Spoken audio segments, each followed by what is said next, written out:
मेरे प्यारे दोस्तों, कैसे हो आप सभी। आई होप आप सभी अच्छे होंगे। जेके डिफेंस कैंपस के फिर से एक नई वीडियो में आप सभी का स्वागत है। अगर आप बीएसएफ ट्रेडमैन का एग्जाम देने वाले हैं तो उसमें 25% का सारे प्रश्न होने वाले हैं। 25 मैथ, 25 रीजनिंग, 25 जीके और 25 हिंदी एंड इंग्लिश। अगर आपका जीके काफ़ी कमज़ोर है, अगर आपको ऐसा लग रहा है कि आपका नंबर इंक्रीज नहीं हो रहा है, तो मेरे साथ प्रैक्टिस सेट कुछ लगाइए मेरे साथ, ठीक है। अगर इस प्रैक्टिस सेट में अगर आपका नंबर 15 प्लस भी आता है तो आप सिर्फ स्कोर में रहोगे, ठीक है, क्योंकि इसका प्रश्न का लेवल काफ़ी एग्जाम पॉइंट ऑफ व्यू से है ना। और ये जो प्रश्न है काफ़ी इंपॉर्टेंट है। अगर इसमें आपका 15 नंबर भी आता है तो आप ऑलमोस्ट सही स्थान पे हैं, ठीक है। तो आप अपना नंबर देख लीजिए, ठीक है। अगर आपका नंबर इस प्रैक्टिस सेट में कितना आ रहा है ये भी आपको कमेंट बॉक्स में बता देना है, ठीक है। आप कंटिन्यू मेरे साथ प्रैक्टिस सेट कुछ दिन तक कीजिए, आपका नंबर इंक्रीज हो जाएगा। इस सारे प्रश्न का संभावित है आपके एग्जाम में लड़ने का, ठीक है। तो ये काफ़ी इंपॉर्टेंट प्रश्न है। चलिए पहले इस सेट को देखते हैं, उसके बाद जो भी इसके एनालिसिस होगा मैं साथ साथ करवाऊंगा। आप ध्यान से प्रश्न और उत्तर को देखिएगा, ठीक है।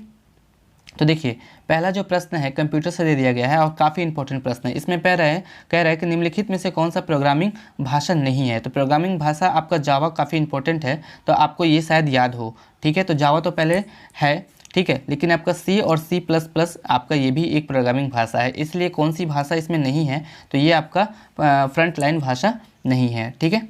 इसी तरह अगला प्रश्न देखते हैं कि किसी आँख, कान, नाक और गले का निरीक्षण करने के लिए डॉक्टर जो होता है किस दर्पण का प्रयोग करता है। डॉक्टर जो होता है ना, अवतल दर्पण का प्रयोग करता है इसमें आँख, कान, नाक, गला को देखने के लिए। एक फैक्ट आप याद रखिएगा जो मैं बता रहा हूँ, जितने फैक्ट्स बता रहा हूँ आप लोग ध्यान से सुनिएगा।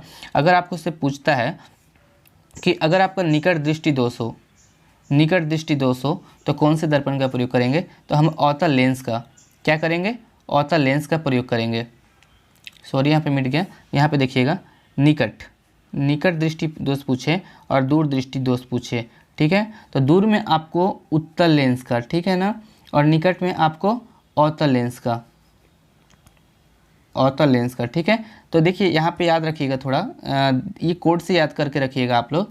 अगर निकट जो है ना, निकट आपका कितना है, 3 अक्षर का है, और ये आपका अवतल 4 अक्षर का है, तो 3 4 याद रखिएगा। और दूरी 2 अक्षर का है तो उत्तल आपका 3 अक्षर का है। तो आपको इस तरह याद करना है, ठीक है। इसी तरह अगला प्रश्न देखते हैं, जो मैं फैक्ट बताऊंगा उसको ध्यान से सुनना है।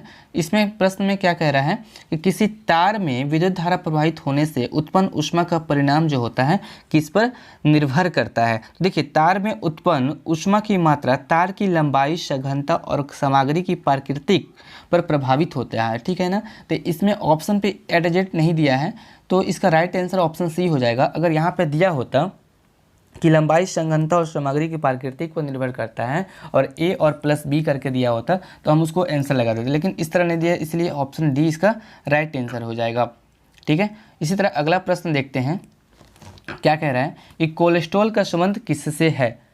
प्रश्न में कह रहा है कि कोलेस्ट्रॉल का संबंध किससे है। तो देखिए, कोलेस्ट्रॉल एक वसीय पदार्थ है जिसे हम लिपिड के रूप में जानते हैं।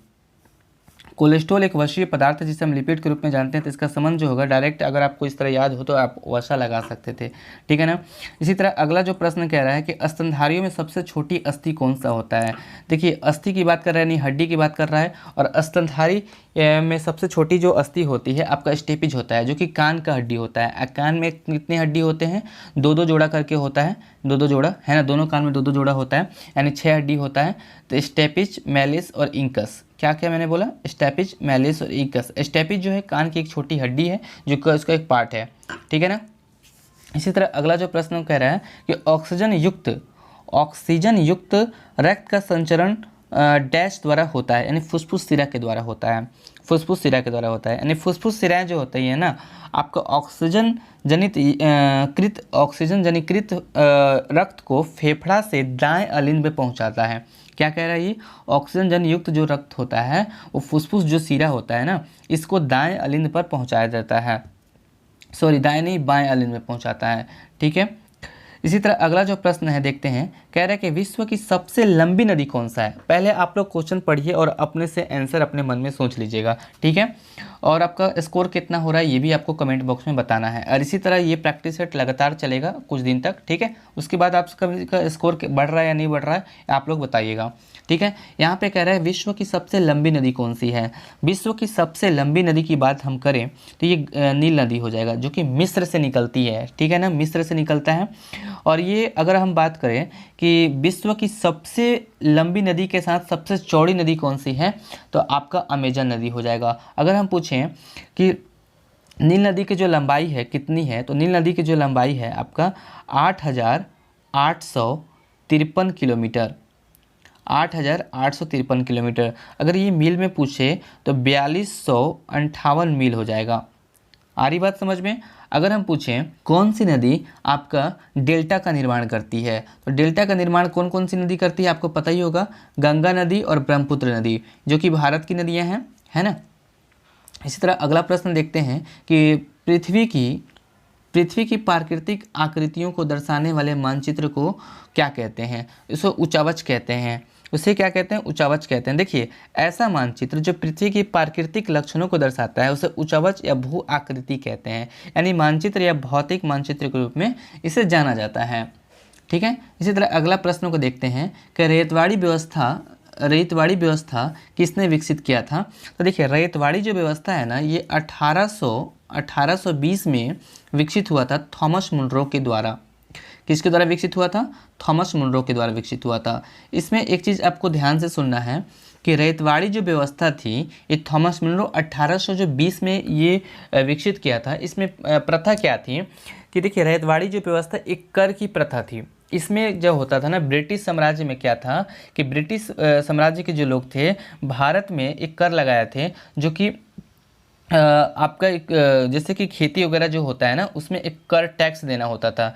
तो ये किसान जो होते थे ना, डायरेक्ट आपको ब्रिटिश सरकार को टैक्स देते थे। थॉमस मुनरो ने रैयतवाड़ी व्यवस्था का प्रारंभ किया था। कह रहा है कि पल्लव वंश की राजधानी कहाँ थी। पल्लव वंश की राजधानी कहाँ थी, तो कांचीपुरम थी। पल्लव वंश की राजधानी कांचीपुरम थी।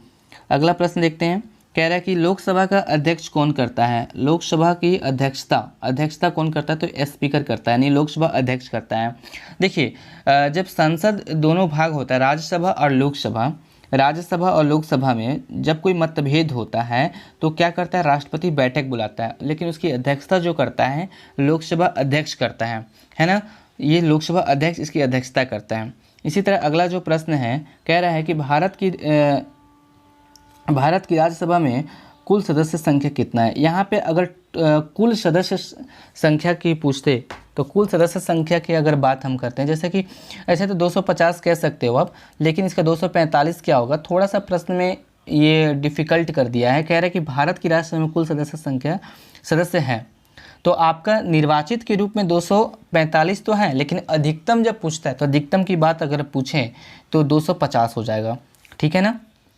इसी तरह अगला प्रश्न को देखते हैं कि देश की सरकार द्वारा पैसे को विनिमय के माध्यम के रूप में स्वीकृत बनाते हैं। तो देखिए, ये थोड़ा इकोनॉमिकल प्रश्न जो होता है ना, थोड़ा डिफ़िकल्ट होता है, तो आपका उसका लैंग्वेज जो होता है आपको समझ नहीं आता, लेकिन फिर भी इसको याद कर लेना है। ये काफ़ी इंपॉर्टेंट प्रश्न में आएगा, है ना। देश की सरकार द्वारा प्राधिकरण पैसे को विनिमय के माध्यम के रूप में स्वीकृत बनाते हैं। ठीक है।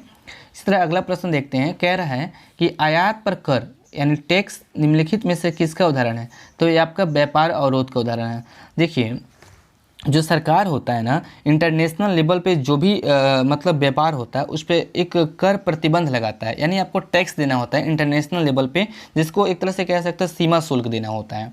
ठीक है। तो उसी तरह इकोनॉमिकल प्रश्न में आपका उसी की तरह प्रश्न को याद करना होता है। यानी जैसे कि देखिए, आप फिजिक्स पढ़ रहे हो, केमिस्ट्री पढ़ रहे हो, तो उसका एक लैंग्वेज है, उस लैंग्वेज बेस पे इकोनॉमिक्स भी है, तो इकोनॉमिक्स का एक अलग ही शब्द होता है, तो उस शब्द के आधार पे आपको याद करना होगा। इसका राइट आंसर हो जाएगा व्यापार अवरोध। ठीक है।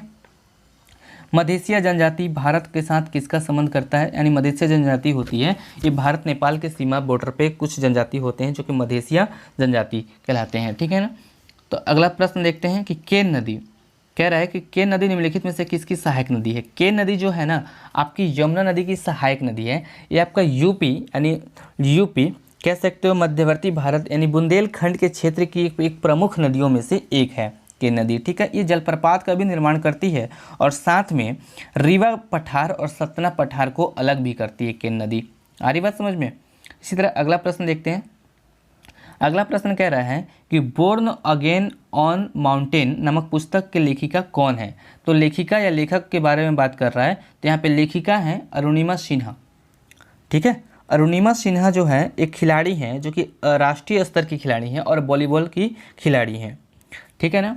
इसी तरह अगला प्रश्न देखते हैं, एक निम्नलिखित में से किस राज्य का सर्वाधिक वन क्षेत्र है? तो मध्य प्रदेश का वन क्षेत्र सर्वाधिक है, सबको पता है। चलते हैं अगले प्रश्न पे। केरल की कह रहा है कि केरल की नाव दौड़ किस त्यौहार की प्रमुख विशेषता है? तो ओनम है ना, ओनम हो जाएगा राइट आंसर इसका, ओनम राइट आंसर हो जाएगा, है ना। बिहू असम हो जाएगा, पोंगल तमिलनाडु हो जाएगा, है ना। इसी तरह अगला प्रश्न देखते हैं कि देखिए प्रश्न जो होता है ना, खिलाड़ियों से रिलेटिव प्रश्न आता है एग्जाम में। तो देखिए अभी हमने देखा एक प्रश्न जो कि खिलाड़ी से संबंधित था, है ना। ये जैसे कि आपने ये प्रश्न देखा होगा, ये आपका खिलाड़ी से संबंधित था, एक हो गया। इसी तरह ये भी जो है प्रश्न 45 नंबर, इस पर आप ध्यान दीजिएगा। कह रहा है कि बम्बियाला देवी किस खेल से संबंधित है? तो आपका तीरंदाजी से संबंधित है। बम्बियाला देवी का संबंध किस खेल से संबंधित है या फिर जुड़ी हुई है? तो आपका तीरंदाजी से संबंधित है। आ रही बात समझ में। अगला प्रश्न देखते हैं, कह रहा है कि पहले सुरक्षा एलिवेटर का आविष्कारक किसने किया था? पहले सुरक्षा एलिवेटर का आविष्कारक जो किसने किया था? आपका एलिस ओटिस ने किया था। पहले सुरक्षा एलिवेटर का आविष्कारक एलिसा ओटिस ने किया था, ठीक है। इसी तरह अगला प्रश्न देखते हैं।